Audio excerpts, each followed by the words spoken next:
Welcome back to official Akhtar Rahman sir YouTube channel. एका नवीन व्हिडिओमध्ये आपले पुन्हा एकदा स्वागत आहे. मित्रांनो, महाराष्ट्र शिक्षक पात्रता परीक्षा महाटेट 2026साठी आजच्या या व्हिडिओच्या माध्यमातून आपण पेपर 1 आणि पेपर 2साठी समाजशास्त्र विषयाचे काही इम्पॉर्टंट आणि सिलेक्टेड प्रश्न पाहणार आहोत. जशा प्रकारचे प्रश्न 2013 ते 2025च्या परीक्षेमध्ये टीएटीमध्ये समाजशास्त्र विषयासंदर्भात विचारले गेलेले प्रश्न आहे, तशाच प्रकारचे प्रश्न आजच्या या व्हिडिओच्या माध्यमातून आपण पाहणार आहोत. मित्रांनो, तर चला व्हिडिओ सुरू करूया. व्हिडिओ सुरू करण्या अगोदर आपण जर आमच्या चॅनलवर नवीन असाल तर चॅनलला सबस्क्राइब करा. साईडचे जे बेल नोटिफिकेशन आहे त्याला देखील ऑन करा, जेणेकरून आपल्याला अशाच प्रकारचे व्हिडिओ वेळेवर पाहायला मिळेल. मित्रांनो, डिस्क्रिप्शनमध्ये आमच्या टेलिग्राम आणि व्हॉट्सअप चॅनलची लिंक सुद्धा दिलेली आहे. तिथे जाऊन आपण आमच्या टेलिग्राम आणि व्हॉट्सअप चॅनलला सुद्धा जॉईन करू शकतात. आणि जर तुम्हाला आमच्या चॅनलची मेंबरशिप हवी असेल तर फक्त जॉईन बटनला जॉईन करून आपण ही मेंबरशिप घेऊ शकतात. मित्रांनो, आपल्याला महाटेट 2026साठी प्रत्येक व्हिडिओ या ठिकाणी फ्रीमध्ये जर पाहायचा असेल तर जॉईन बटनला जॉईन करून आपण आमच्या चॅनलची मेंबरशिप घेऊ शकतात. व्हिडिओला प्लीज लाईक करा आणि चॅनलवर नवीन असाल तर चॅनलला सबस्क्राईब करा. पाहूया प्रश्न क्रमांक 1. पहिला जी प्रश्न आहे ते अशा प्रकारे दिलेला आहे की तोरणा किल्ला डॅश डॅश खोऱ्यात आहे. अशा प्रकारे हा प्रश्न आहे. आपल्याला 4 ऑप्शन दिलेले आहे: कानद, जावडी, रायरी किंवा मावळ. तर हे बघा मित्रांनो, तोरणा किल्ला कोणत्या खोऱ्यात आहे अशा प्रकारे हा प्रश्न विचारला गेलेला आहे. आपल्याला 4 ऑप्शन्स आहे आणि कानद खोरा म्हणजे ऑप्शन जे 1 असेल, पर्याय जे 1 दिलेला आहे ते आपला बरोबर उत्तर असणार आहे. स्पष्टीकरण सुद्धा दिलेलं आहे. तुम्ही पाहू शकतात की तोरणा किल्ला कानद खोऱ्यात आहे. हा किल्ला पुण्यातील वेल्हा तालुक्यात असून याच्या उत्तरेला कानद नदीचे खोरे आहे आणि पश्चिमेला कानद खिंड आहे. तोरणा हा शिवाजी महाराजांनी 1647 मध्ये जिंकलेला पहिला किल्ला होता, ज्याला प्रचंडगड असेही म्हणतात. लक्षात ठेवा मित्रांनो, कारण आपण हे नोट्स या ठिकाणी दाखवत आहेत. हे खूप इम्पॉर्टंट आहे परीक्षेसाठी, कारण एकच प्रश्नावरून 3-4 प्रश्न या ठिकाणी तयार होत आहे.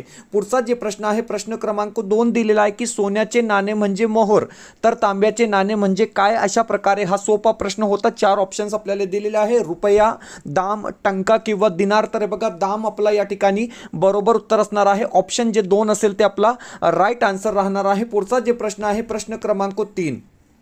प्रश्न 3 दिलेला आहे. बघा, प्रश्न 3 दिलेला आहे की प्रश्न 3 विचारलेला आहे की लोकमान्य टिळकांनी डॅश डॅश सांगण्यासाठी गीता रहस्य हा ग्रंथ लिहिला. तर हे बघा मित्रांनो, लोकमान्य टिळका संदर्भात प्रश्न विचारलेला आहे की त्यांनी गीता रहस्य हा ग्रंथ लिहिला होता. पहिला प्रश्न असा तयार झाला. आणि कशासाठी त्यांनी गीता रहस्य हा ग्रंथ लिहिला होता?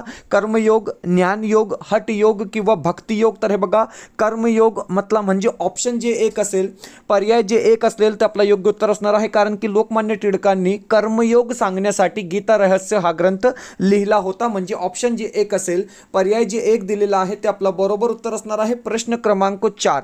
चौथा जे प्रश्न आहे ते अशा प्रकारे विचारलेला गेलेला आहे की प्राचीन काळी अरब डॅश डॅश होते. हे बघा मित्रांनो, परिसर अभ्यास पेपर 1 मध्ये आणि समाजशास्त्र पेपर 2 मध्ये म्हणजे मॅक्झिमम प्रश्न सेम विचारले जातात. कारण परिसर अभ्यासमध्ये तुम्हाला समाजशास्त्र विषयाचे जास्तीत जास्त प्रश्न विचारले जातात. प्राचीन काळी अरब हे डॅश डॅश होते तर काय होते? निसर्ग पूजक होते. लक्षात ठेवा, ऑप्शन जे 1 असेल, पर्याय जे 1 दिलेला आहे ते आपला बरोबर उत्तर असणार आहे. पुढचा जे प्रश्न आहे ते अशा प्रकारे दिलेला आहे की पंचायत राजच्या डॅश डॅश हा पायाभूत घटक आहे. प्रत्येक प्रश्न जे असणार आहे ते मोस्ट IMP प्रश्न आपण या ठिकाणी पाहत आहोत. 4 पर्याय दिलेले आहे: जिल्हा परिषद, तालुका पंचायत, पंचायत समिती किंवा ग्रामपंचायत. तर हे बघा, पंचायत राजचा हा पायाभूत घटक आहे. पायाभूत घटक विचारलेला आहे तर उत्तर काय असेल? ग्रामपंचायत. काय उत्तर असेल? ग्रामपंचायत. म्हणजे ऑप्शन जे 4 असेल, पर्याय जे 4 दिलेला आहे ते आपला बरोबर उत्तर राहणार आहे. व्हिडिओला प्लीज लाईक करा आणि चॅनलवर नवीन असाल तर चॅनलला सबस्क्राईब करा. प्रश्न आहे की वसईचा तह कोणात झाला. या ठिकाणी सुद्धा आपल्याला 4 ऑप्शन दिलेले आहे: टिपू सुलतान इंग्रज, दुसरे बाजीराव पेशवे इंग्रज, रघुनाथ पेशवे इंग्रज किंवा पेशवे पोर्तुगीज. अशा प्रकारे 4 ऑप्शन्स आहेत. तर वसईचा जे तह झाला होता ते दुसरे बाजीराव पेशवे आणि इंग्रज यांच्यात झाला होता. म्हणजे ऑप्शन जे 2 असेल, पर्याय जे 2 दिलेला आहे ते आपला बरोबर उत्तर असणार आहे. योग्य उत्तर राहणार आहे. पुढचा प्रश्न म्हणजे प्रश्न क्रमांक 7. आता बघा, 7वा प्रश्न काय आहे? 7वा प्रश्न दिलेला आहे की मध्य प्रदेशातील, हा प्रश्न सीटेटमध्ये सुद्धा म्हणजे बहुतेक वेळा विचारला गेलेला प्रश्न आहे की मध्य प्रदेश डॅश डॅश येथील अश्मयुगातील ग्रहचित्रे प्रसिद्ध आहे. तर बघा, भीमबेटका या ठिकाणी आपलं बरोबर उत्तर असणार आहे. वेरूळ आणि अजिंठा हे तर महाराष्ट्रामध्ये आहे, तुम्हाला माहित आहे. कार्ला आणि भीमबेटका. तर भीमबेटका आपला काय असणार आहे? योग्य उत्तर असणार आहे. ऑप्शन जे 2 असेल, पर्याय जे 2 दिलेला आहे ते आपला बरोबर उत्तर असणार आहे। पुढचा जे प्रश्न आहे, प्रश्न अशा प्रकारे दिलेला आहे की शिवाजी महाराजांनी मुख्यतः सुरतेवर स्वारी का केली होती। आता हे बघा मित्रांनो, याचे मेन कारण काय, मेन रिझन काय, शिवाजी महाराजांनी सुरतेवर जे स्वारी केली होती त्याचा मेन रिझन काय। 4 पर्याय दिलेले आहे। सुरत हे एक मोठे बंदर होते, मुघलांना धडा शिकवायचा होता म्हणून, स्वराज्याची नुकसान भरपाई करून बादशहाच्या प्रतिष्ठेला धक्का द्यायचा होता म्हणून, किंवा सुरत आर्थिकदृष्ट्या अत्यंत संपन्न होते म्हणून। तर हे बघा, पर्याय जे डी असेल, ऑप्शन जे डी असेल आपला बरोबर उत्तर असणार आहे की सुरत आर्थिकदृष्ट्या अत्यंत संपन्न होते, म्हणजे ऑप्शन जे आपला 4 दिलेला आहे ते राईट आन्सर असणार आहे। पुढचा प्रश्न, प्रश्न क्रमांक 9, 9वा प्रश्न आहे की पूर्वी ब्रिटिश सरकारच्या उत्पन्नाचे साधन काय होते। आता हे बघा मित्रांनो, हा प्रश्न सुद्धा 2-3 वेळा परीक्षेत विचारला गेलेला प्रश्न आहे की ब्रिटिश सरकारच्या पूर्वी उत्पन्नाचे साधन काय होते। व्यापार होते, नगदी पिके, शेतसारा किंवा कापड उद्योगावर कर। तर हे बघा, शेतसारा म्हणजे पर्याय जे 3 असेल, ऑप्शन जे 3 दिलेला आहे ते आपला बरोबर उत्तर असणार आहे। पुढचा जे प्रश्न आहे ते अशा प्रकारे प्रश्न विचारलेला आहे की उपराष्ट्रपती डॅश डॅश पदसिद्ध सभापती असतात। हा प्रश्न सुद्धा म्हणजे एक फेमस क्वेश्चन आहे, प्रत्येक परीक्षेमध्ये तुम्हाला हा प्रश्न पाहायला मिळणार आहे। प्रश्न आहे की उपराष्ट्रपती डॅश डॅश पदसिद्ध सभापती असतात, लोकसभेचे, न्यायमंडळाचे, संसदेचे किंवा राज्यसभेचे। तर हे बघा, राज्यसभेचे, म्हणजे उपराष्ट्रपती हे राज्यसभेचे पदसिद्ध सभापती असतात, म्हणजे पर्याय जे 4 असेल, ऑप्शन जे डी दिलेला आहे ते आपला बरोबर उत्तर असणार आहे। मित्रांनो, व्हिडिओ आवडत असेल तर प्लीज व्हिडिओला लाईक करा।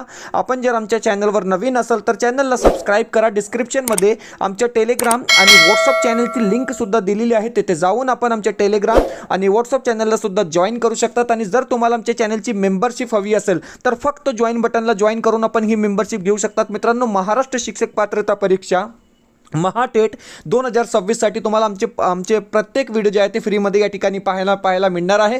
तर आताच जॉईन बटनला जॉईन करून आपण ही मेंबरशिप घेऊ शकतात। वीडियो को प्लीज लाइक कीजिए, चैनल पे नए हो दोस्तों तो चैनल को सब्सक्राइब कीजिए। बढ़ते हैं अगले प्रश्न की तरफ, प्रश्न क्रमांक 11। आता हे बघा, 11वा प्रश्न काय दिलेला आहे, प्रश्न आहे की मुक्ती सदन, त्यानंतर कृपा सदन, त्यानंतर सदानंद सदन या संस्था कोणी सुरू केल्या। अशा प्रकारे हा प्रश्न आहे। मुक्ती सदन असो, कृपा सदन असो किंवा सदानंद सदन असो, ही संस्था कोणी सुरू केल्या, अशा प्रकारे प्रश्न आहे। पंडित रमाबाई, आनंदीबाई जोशी, रमाबाई रानडे, ताराबाई शिंदे। तर हे बघा, पंडित रमाबाई आपला काय असणार आहे, योग्य उत्तर असणार आहे।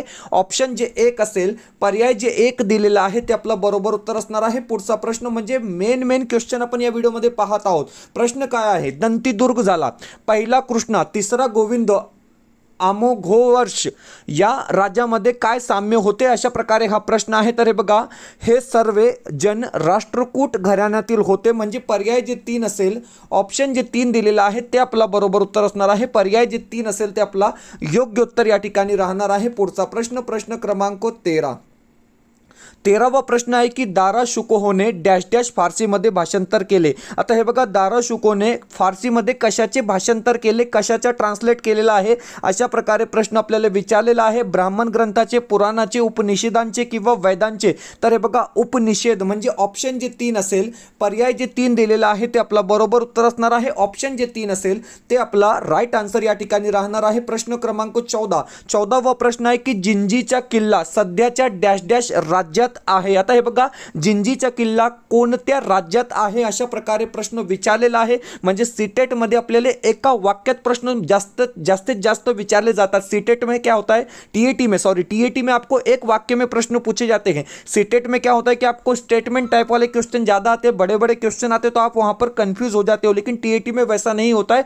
टीएटी में आपको 1 लाइनर क्वेश्चन पूछे जाते हैं। प्रश्न आहे की जिंजीचा किल्ला सध्याच्या कोणत्या राज्यात आहे, तर तामिळनाडू राज्यात आहे, म्हणजे पर्याय जे 1 असेल, ऑप्शन जे 1 असेल ते आपला बरोबर उत्तर राहणार आहे। पुढचा जे प्रश्न आहे की मानवी वस्ती नसलेला खंड कोणता। आता हे बघा मित्रांनो, आफ्रिका खंड, अंटार्क्टिका खंड, आशिया खंड किंवा युरोप खंड, आपल्याला 4 ऑप्शन्स दिलेले आहे। आणि ज्या ठिकाणी मानव राहत नाही तो खंड कोणता, तर अंटार्क्टिका, म्हणजे ऑप्शन जे 2 असेल, पर्याय जे 2 दिलेला आहे ते आपला बरोबर उत्तर असणार आहे। ऑप्शन जे 2 असेल मित्रांनो, आपला योग्य उत्तर या ठिकाणी राहणार आहे। देखिए दोस्तों, आप लोगों के लिए यहाँ पर बाल मानस शास्त्र व अध्यापन शास्त्र का नोट्स अवेलेबल है। 199 रुपये हमने सिर्फ यहाँ पर प्राइस रखी आहे दोस्तों। आणि 2013 ते 2025 मध्ये जे परीक्षेमध्ये विचारले गेलेले मेन टॉपिक आहे ते सगळे टॉपिक आपण बाल मानसशास्त्र व अध्यापनशास्त्र या नोट्समध्ये एकत्रित केलेले आहोत।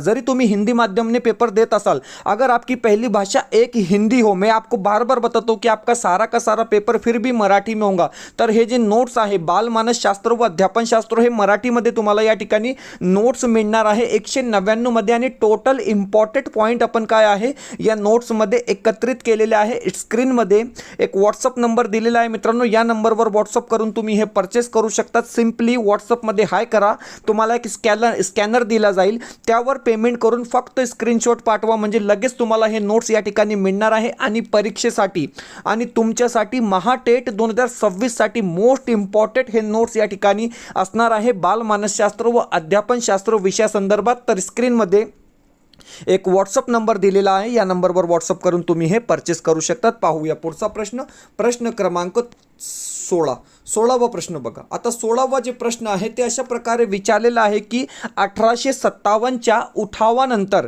बेगम हजरत महल यांनी डॅश डॅश मध्ये आश्रय घेतला।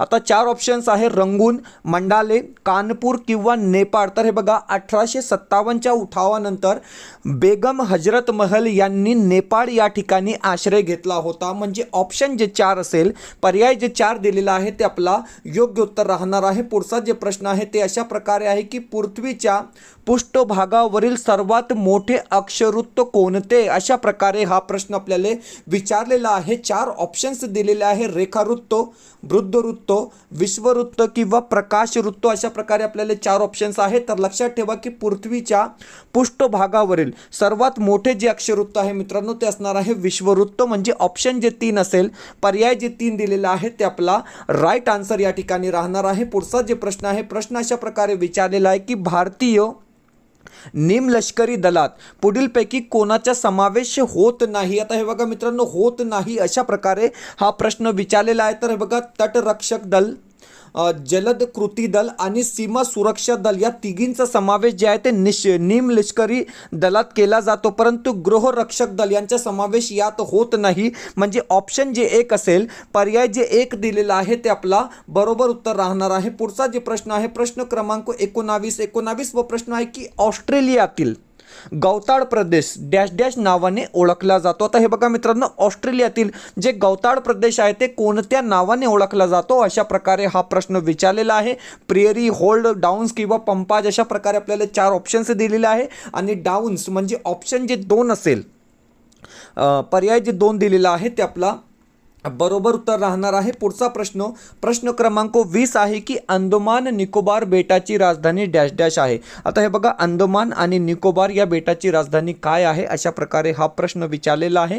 आपल्याला 4 पर्याय दिलेले आहे। पोर्ट ब्लेअर म्हणजे ऑप्शन जे 1 असेल, पर्याय जे 1 दिलेला आहे ते आपलं बरोबर उत्तर असणार आहे मित्रांनो। तर अशा प्रकारे आपण समाजशास्त्र पेपर 1 आणि पेपर 2 साठी मोस्ट इम्पॉर्टंट 20 प्रश्न पाहिले आहोत मित्रांनो। आणि हे बघा, महाराष्ट्र शिक्षक पात्रता परीक्षा महाटेट 2026 साठी आपले हिंदीचे नोट्स सुद्धा रेडी आहे मित्रांनो। 219 मध्ये आपण या ठिकाणी हिंदीचे नोट्स देत आहोत। त्यामध्ये तुम्हाला संपूर्ण व्याकरण, मागच्या वर्षाची 2 प्रश्नपत्रिका आणि रचनाकार, साहित्यकार, कवी यांच्या संदर्भात टोटल माहिती दिलेली आहे मित्रांनो। स्क्रीनमध्ये एक व्हॉट्सअप नंबर दिलेला आहे, या नंबर पर कांटेक्ट करून तुम्हें परचेस करू सकता। तो और मैं आपको बताऊंगा दोस्तों कि अगर आप इसको पढ़ लेंगे, इसको समझ लेंगे दोस्तों, तो 25 से कम मार्क्स आपको नहीं मिलेंगे। इस बात की मैं गारंटी देता हूं दोस्तों 30 में से, क्योंकि इसके अलावा आपको कुछ नहीं करना है। मैं आपको बता रहा हूं दोस्तों कि official Akhtar Rahman sir YouTube channel के अलावा आपको हिंदी कहीं से करनी ही नहीं है, क्योंकि मैं आपको 25 मार्क्स की गारंटी देता हूं दोस्तों। 30 में से 25 मार्क अपने आप में एक बहुत बड़ी बात होती है। तो स्क्रीन पर एक व्हाट्सअप नंबर दिख रहा है, इस नंबर पर कॉन्टैक्ट कर आप क्या है दोस्तों इसको परचेस कर सकते हैं। व्हाट्सअप कीजिए, हाई कीजिए, आपको स्कैनर दिया जाएगा, उस पर पेमेंट करके स्क्रीनशॉट भेजिए, तुरंत आपको ये नोट्स क्या है दोस्तों मिल जाएंगे। आप इसको जेरोक्स कर पढ़ सकते हैं आराम से, कोई दिक्कत नहीं होगी दोस्तों। और जो भी प्रॉब्लम आई है उसके लिए फिर हम आपके लिए हाजिर है। फिलहाल इतना ही, मिलते हैं नए वीडियो में बेहतर अपडेट के साथ।